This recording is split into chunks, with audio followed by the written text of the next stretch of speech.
ये कहानी है टेसा नाम की एक लड़की की, जो एक प्रोफेशनल कातिल है। टेसा एक ऐसी गैंग के लिए काम करती थी जो लोगों को मारने का काम करती है, और अब जिस कंपनी के लिए वो गैंग काम करता है वो लोगों को मारने के लिए एक एडवांस और अजीब तरीका इस्तेमाल करते हैं। ये गैंग जिस भी आदमी को मारने के लिए टारगेट करते हैं, उससे पहले किसी एक खास इंसान को चुनते हैं, जो इंसान इनके टारगेट के आसपास का हो और आसानी से टारगेट के पास पहुंचकर अपना काम भी उससे करवा सके, क्योंकि फिर उस चुने हुए इंसान के दिमाग को ये लोग पूरी तरह कंट्रोल कर लेते हैं और टेसा उसके दिमाग के अंदर चली जाती है। अब वो जिस्म तो किसी और का होता है, लेकिन उसके दिमाग के अंदर टेसा होती है। इस तरीके से टेसा अपने टारगेट को बहुत आसानी से मार देती है। लेकिन इस तरह किसी के भी दिमाग में तो घुसना आसान है, पर दिमाग से बाहर आना उतना ही मुश्किल है। इसीलिए टेसा जिस किसी के भी दिमाग में जाती है, आखिर में उसे मजबूर कर देती है कि वो खुद को मार दे। और फिर जैसे ही उस इंसान की मौत होती है, टेसा उसके दिमाग से निकलकर आजाद हो जाती है। तो फिल्म शुरू होती है होली नाम की लड़की से, जिसके दिमाग पर कंट्रोल करके टेसा उसके दिमाग में कुछ डलवाती है। ऐसा करने के बाद होली एक डिवाइस को एक्टिवेट कर देती है, जिसके साथ ही उसके जज्बात तेजी से बदलने लगते हैं। कभी वो हंसने लगी तो कभी रोने लगती है, कभी दुख वाला चेहरा बनाती है तो कभी खुशी वाला। होली अपने घर से निकलकर एक बड़ी सी पार्टी में जाती है और एक आदमी के गले में बुरी तरह चाकू घुसा देती है। फिर वो उस पर कई बार चाकू से वार करती है, जब तक वो पूरी तरह मर नहीं जाता और उसका बुरा हाल कर देती है। वहाँ खून ही खून बिखर गया था। जब होली को यकीन हो गया कि वो आदमी मर चुका है, तब वो गन को अपने मुंह में रखकर अपनी जान लेने की कोशिश करती है, और उसकी लाख कोशिश के बाद भी वो अपनी जान नहीं ले पाती। ऐसा लग रहा था कि गन उससे चल ही नहीं रही। तभी पुलिस वहाँ आ जाती है और होली को उन्होंने चारों तरफ से घेर लिया था। पुलिस उसे अपनी गन नीचे रखने को कहती है, लेकिन होली इनकार करते हुए उन पर गोली चलाने की कोशिश करती है। पुलिस वाले एक साथ उस पर गोलियों की बारिश कर देते हैं और इस तरह होली की मौत हो जाती है। उसके बाद एक लैब का सीन दिखाया जाता है, जहाँ टेसा एक डिवाइस के जरिए होली के माइंड में घुसी हुई थी, ताकि वो उस आदमी की जान ले सके। और टेसा ने अपना मिशन काफी अच्छे से अंजाम दिया है, होली के जरिए उस टारगेट को मार दिया। जिसके बाद जब पुलिस ने होली को मारा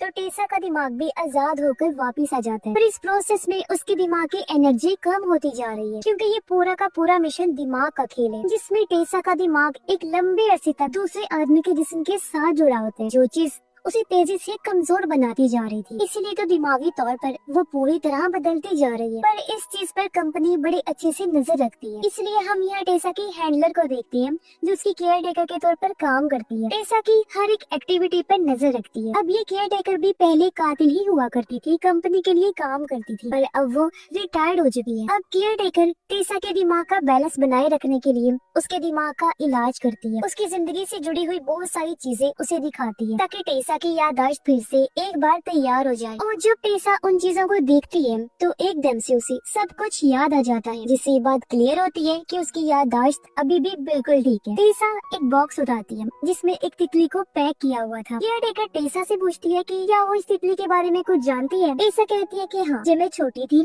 मैंने इस तितली को मार दिया था, लेकिन बाद में मुझे इस पर बहुत अफसोस हुआ, इसलिए मैंने इसे पैक करवा के अपने पास रख लिया। उसके बाद केयरटेकर टेसा को बताती है कि हमें अपना अगला काम मिल चुका है और ये मिशन बहुत बड़ा है। आज से पहले हमें इतना बड़ा काम कभी भी नहीं मिला। जाहिर है मिशन बड़ा है तो उसकी कीमत भी बहुत बड़ी होगी, इसलिए हमें बहुत सारा पैसा मिलने वाला है। टेसा मिशन के लिए मान जाती है, लेकिन वो कहती है कि मिशन करने से पहले वो अपनी फैमिली से मिलना चाहती है। केयरटेकर उसे मना करती है और कहती है कि जो काम हम लोग करते हैं ना, उसमें दिमाग को शांत करना होता है, जिसके लिए हमें फैमिली से दूर रहना जरूरी है, ताकि उनका दिमाग न बदल सके और हमारे दिमाग का बैलेंस भी बना रहे। और यही चीज हमारे दिमाग को बेहतर बनाती है। लेकिन टेसा अपनी जिद पर अड़ी रहती है और अपने घर वालों से मिलने चली जाती है। टेसा के घर में उसका हस्बैंड और एक बेटा था। वो अपने घर के अंदर जाने से पहले एक प्रैक्टिस करना शुरू करती है, ताकि वो फैसला कर सके कि वो अपने हस्बैंड से कैसे बात करेगी और बेटे से कैसे करेगी। ये बिल्कुल वैसा ही था जैसा वो किसी और के दिमाग में घुसने से पहले करती है। तब टेसा ये प्रैक्टिस इसलिए करती है ताकि वो सोच सके कि किसके साथ उसे किस तरह बात करनी है। अब इससे हम अंदाजा लगा लेते हैं कि टेसा अपने काम में किस कदर खो चुकी है। इन सब चीजों ने उसके दिमाग पर कितना गहरा असर डाला है। ऐसे भी टेसा घर के अंदर चली जाती है। वो अपने हस्बैंड और बच्चे के साथ रहना शुरू कर दी। लेकिन यहाँ भी टेसा का काम उसका पीछे नहीं छोड़ रहा था, क्योंकि उसे उल्टी सीधी चीजें नजर आ रही थी, जैसे कि हर जगह खून की धब्बी और जहाँ ब्रूटल तरीके से बेरहमी से वो लोगों को मार रही है। असल में टेसा भी बहुत ब्रूटल है, इसलिए उसे ख्यालों में भी अपनी झलकियाँ नजर आ रही थी। ऐसे भी टेसा अपनी फैमिली के साथ कुछ टाइम गुजारने के बाद कंपनी में वापस चली जाती, जहाँ केयर टेकर उसे मिशन के बारे में पूरी बात बताती है। वो कहती है कि इस मिशन में हमें एक बहुत ही अमीर आदमी को मारना है। अब उस अमीर आदमी का सुतेला बेटा अपने सुतीले डैड यानी उस अमीर आदमी और उसकी बेटी को मारना चाहते हैं ताकि सारी जायदाद उसकी हो जाए। लेकिन केयर टेकर का असली प्लान और भी खतरनाक था। वो कहती है पहले हम अमीर आदमी को मारेंगे, फिर उसके सुतीले बेटे को ब्लैकमेल करेंगे ताकि उसके मरने के बाद आधी दौलत उसके सुतीले बेटे को मिले और आधी हमें मिले। जिसके बाद वो अमीर आदमी को मारने का प्लान बताती है। वो कहती है अमीर आदमी को मारने के लिए हमें उसकी बेटे के मंगेतर के जिस्म में घुसना पड़ेगा, जिसका नाम कॉलिन है। अब सारे लोग इस काम को करने के लिए तैयार थे, इसलिए टेसा भी अपने काम पर लग जाती है। वो कॉलिन के बारे में सभी जानकारियाँ इकट्ठा करने लगती है ताकि जब वो उसके जिस्म में जाए तो किसी को भी कॉलिन बदला हुआ न लगे और टेसा भी आसानी से अपने काम को कर पाए। अब कुछ दिन बाद इस पर रिसर्च करके टेसा केयर टेकर को कहती है मैं उसके दिमाग में घुसने के लिए पूरी तरह तैयार हूँ। फिर कंपनी वाले कॉलिन को पकड़कर उसके दिमाग में एक चिप डाल देते हैं ताकि टेसा उसके दिमाग को कंट्रोल करके उसके अंदर घुस सके। जल्दी टेसा उसके दिमाग में घुस गई और अब कॉलिन के ऊपर पूरी तरह टेसा का कंट्रोल हो जाता है और अपने रोजमर्रा के काम वो कॉलिन की तरह ही करने लगती है। कॉलिन की कंपनी में भी काम करने जाती है। ये कंपनी अमीर आदमी की होती है जो इनका टारगेट है, जिसे टेसा मारने आई है। अब सब कुछ ठीक चल रहा था पर बीच बीच में कॉलिन टेसा पर भारी पड़ने लगा क्योंकि उसका दिमाग एक्टिव होता रहता है। एक तरह से इन दोनों के दिमागों के बीच लड़ाई चल रही थी। पर कुछ टाइम बाद टेसा एक बार फिर उसके दिमाग पर भारी पड़ने लगती है और जिस्म का पूरा कंट्रोल ले लेती है। पर यहाँ टेसा के दिमाग की उलझने बढ़ते जा रही थी क्योंकि उसे अपनी फैमिली की याद आ रही थी बीच बीच में। इसलिए वो कॉलिन के जिस्म के साथ ही अपने घर के बाहर पहुँच जाती है और अपनी फैमिली को वहाँ से देखने लगती है। फिर कॉलिन टेसा अपने घर आ जाता है, अपनी मंगेतर के पास यानी अमीर आदमी की बेटी के पास। अब उसने नोटिस कर लिया था कि कॉलिन का बर्ताव बदल रहा है, वो कुछ उलझन में रहता है। इसलिए अमीर आदमी की बेटी उसे बात करने की कोशिश करती है ताकि वो जान सके कि आखिर कॉलिन को क्या परेशानी है। पर वो इस बात से अनजान थी कि कॉलिन के अंदर कुछ और ही चल रहा है। उसके दिमाग में टेसा घुसकर उसे कंट्रोल कर रही है। अब ऐसे वक्त गुजर जाता है और फिर वो दिन आ जाता है जब इन्होंने अमीर आदमी को मारना था। अब टेसा अपना काम शुरू करती है। टेसा कॉलिन के जज्बात में एक मशीन की मदद से बदलाव लाती है, जैसा हमने कहानी की शुरुआत में होली के साथ होते देखा था। कॉलिन एक पार्टी में पहुंचता है जहां अमीर आदमी मौजूद था और यहाँ और भी कई सारे लोग आए हुए थे। टेसा ये देखकर समझ जाती है कि यही सही मौका है। वो सबको बता सकती है कि आखिर क्यों इस वजह से कॉलिन ने अमीर आदमी को मार दिया। वो चालाकी से अमीर आदमी और कॉलिन का झगड़ा करवाती है। इनकी बहस इतनी बढ़ गई कि दोनों हाथापाई करते हुए बुरी तरह लड़ने लगते हैं। अमीर आदमी कॉलिन को काफी बुरा भला कहता है और ये सारा नजारा पार्टी में आया हर आदमी देख रहा था। जब भी लड़ाई हद से ज्यादा बढ़ जाती है तो अमीर आदमी के गार्ड्स कॉलिन को पार्टी से बाहर निकाल देते हैं। टेसा समझ जाती है कि अब वक्त आ गया है अपने मिशन को मुकम्मल करने का। वो माफी मांगने के बहाने अमीर आदमी के पास जाती है जब वो अपनी बेटी के साथ खाना खा रहा था। फिर जैसे उसकी बेटी वहाँ से दूर गई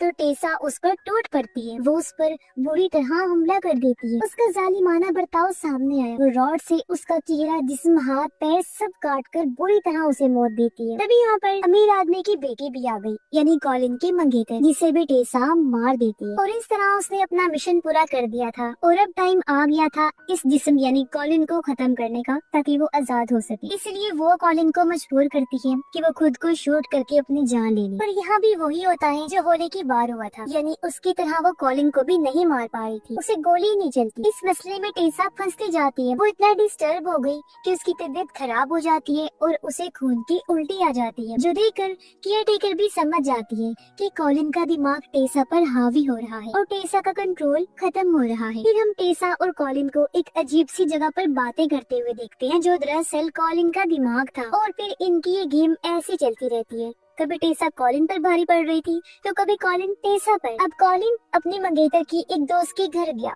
उसे कहता है मेरा उससे झगड़ा हो गया है तो मैं कुछ दिन तक यहाँ रहना चाहता हूँ, क्योंकि उसे पता चल चुका था कि मैंने अमीर आदमी और उसकी बेटी को मार दिया है, यानी अपनी मंगेतर को। तो पुलिस मुझे ढूंढ रही होगी। पुलिस से बचने के लिए वो यहाँ छुपना चाहता था। सारी बात वो उसे नहीं बता सकता था क्योंकि वो खुद भी नहीं जानता था कि मेरे साथ आखिर हो क्या रहा है। और अब वो यहाँ रहने लगता है। लेकिन कॉलिन के अंदर टेसा का दिमाग एक्टिव हो जाता है और वो सबसे पहले उस लड़की को मार देती है। तभी दरवाजे की बेल बजी। कॉलिन ने जब चेक किया तो वहाँ एक लड़का था जो कहता है मुझे इस लड़की ने घर बुलाया था, इसलिए कॉलिन उसे अंदर आने देता है, पर वो चालाकी से कॉलिन को मारकर बेहोश कर देता है। और अब वो लड़का कॉलिन के दिमाग का इलाज करने लगता है। पर कुछ देर बाद जब कॉलिन को होश आई तो वो उस लड़के पर गन तान देता है। वो लड़का बताता है कि मैं केयर टेकर का साथी हूँ और मैं हर मिशन में साथ ही होता हूँ। मैं हर चीज पर नजर रखता हूँ ताकि अगर कोई गड़बड़ी हो जाए तो मैं उसे ठीक कर सकूं। टेसा कहती है वो कॉलिन का दिमाग चाह कर भी कंट्रोल नहीं कर पा रही, वो फंसती जा रही है जिस वजह से बहुत परेशान है, इसलिए प्लीज तुम मुझे गोली मार दो। पर केयर टेकर का साथी कहता है सॉरी, मगर मैं तुम्हें नहीं मार सकता क्योंकि मैं कोई कातिल नहीं हूँ। इसके बाद केयरटेकर का साथी फिर से टेसा को कंप्यूटर से कनेक्ट कर देता है और उसके दिमाग पर नजर रखने लगता है। तब हम देखते हैं कि उसके दिमाग में कॉलिन और टेसा की लड़ाई चल रही है। इस बार टेसा पर वो हावी हो जाता है और टेसा का चेहरा उखाड़ लेते हैं। वो उसके चेहरे की चमड़ी को अपने साथ लगा लेता है ताकि उसकी पहचान ले सके। इससे हम समझ पाते हैं कि इस लड़ाई में कॉलिन पूरी तरह टेसा पर हावी हो गया है और जिस्म का पूरा कंट्रोल अब कॉलिन के पास ही है। इसलिए जब कॉलिन जागता है उसने देखा कि मैंने केयर टेकर के साथी को मार दिया है। अब यहाँ उसे झलकियां नजर आने लगी। वो देखता है कि किस तरह टेसा ने अमीर आदमी पर अटैक करके उसे मारा था और वो अपने सामने उस लड़की को भी मरा हुआ देखता है जिसके घर में वो इस टाइम है। इस दौरान टेसा फिर से कॉलिन के दिमाग को कंट्रोल करने की कोशिश करती है और उसे खुद पर गोली चलाने के लिए मजबूर करती है, लेकिन कॉलिन अपने आप को बचा लेता है क्योंकि एक बार फिर उसका दिमाग एक्टिव हो गया था। पर अब इन दोनों का दिमाग पूरी तरह से एक हो जाता है, जहाँ कॉलिन को ये समझने में देर नहीं लगती कि टेसा के लिए सबसे जरूरी चीज उसकी फैमिली है और वो टेसा के घर जाता है। वहाँ जाकर वो टेसा के हस्बैंड पर गन पॉइंट करता है और टेसा से कहता है अगर तुम अभी भी मेरे दिमाग से बाहर नहीं आई तो मैं तुम्हारे हस्बैंड को मार दूंगा। टेसा दिमाग में कॉलिन से कहती है अगर तुम इसे मारना चाहते हो तो मार दो क्योंकि मैं वैसे भी अपनी फैमिली को खत्म करना चाहती हूँ। ये सुनकर कॉलिन पूरी तरह हैरान रह जाता है। तभी टेसा का हस्बैंड उसे धक्का देकर यहाँ से भागने लगता है, पर तभी कॉलिन उसे पकड़कर बेरहमी से मार देता है और जाहिर है इसे भी टेसा ने ही मारा है न कि कॉलिन ने। उसे मारने के बाद टेसा कॉलिन को खत्म करने की कोशिश करती है ताकि वो आजाद हो सके, लेकिन तभी उनका बेटा वहाँ आकर कॉलिन की गर्दन में चाकू घुसा देता है जिससे तेजी से उसका खून निकलने लगा। कॉलिन के अंदर अभी टेसा एक्टिव थी, इसलिए वो अपने बेटे पर गोलियां चलाने लगती है जिससे वो मरने लगा। अब एक तरफ कॉलिन मर रहा था तो दूसरी तरफ टेसा का बेटा, वो कहता है मुझे यहाँ से बाहर निकालो। अब ये बात वो ही कहती है जो किसी के दिमाग में गुस्से होते हैं, यानी कि इस टाइम टेसा के बेटे के दिमाग पे भी कोई गुस्सा हुआ था, पर कौन, इसका जवाब हमें आगे पता चले। और अब वो दोनों एक साथ मर जाते हैं जिसके साथ हम लैब का सीन देखते हैं जहाँ इस बार टेसा के साथ साथ उसकी केयर टेकर भी जाग रही होती है, जिससे हम समझ जाते हैं कि टेसा के बेटे के दिमाग में और कोई नहीं बल्कि केयर टेकर ही थी जो दरअसल टेसा को वहाँ से निकालने आई थी। और उसका ये मकसद भी था कि टेसा अपनी फैमिली को खत्म कर दे क्योंकि उसकी फैमिली टेसा को दिमागी तौर पर कमजोर बनाती जा रही और अब फैमिली की खत्म होने के बाद दिमागी तौर पर वो ठीक रहेगी तो एक बेहतरीन कातिल बन जाएगी जो कंपनी के लिए काफी फायदेमंद साबित हो सकती है। और अब केयर टेकर अगले दिन फिर से टेसा के दिमाग का टेस्ट करने लगती है याददाश्त चेक करने के लिए, जहाँ टेसा पहले की तरह अपना सामान देखती है और उस पैक हुई तितली को भी। जब केयर टेकर उसे तितली के बारे में पूछती है तो टेसा सारी कहानी बताती है, पर इस बार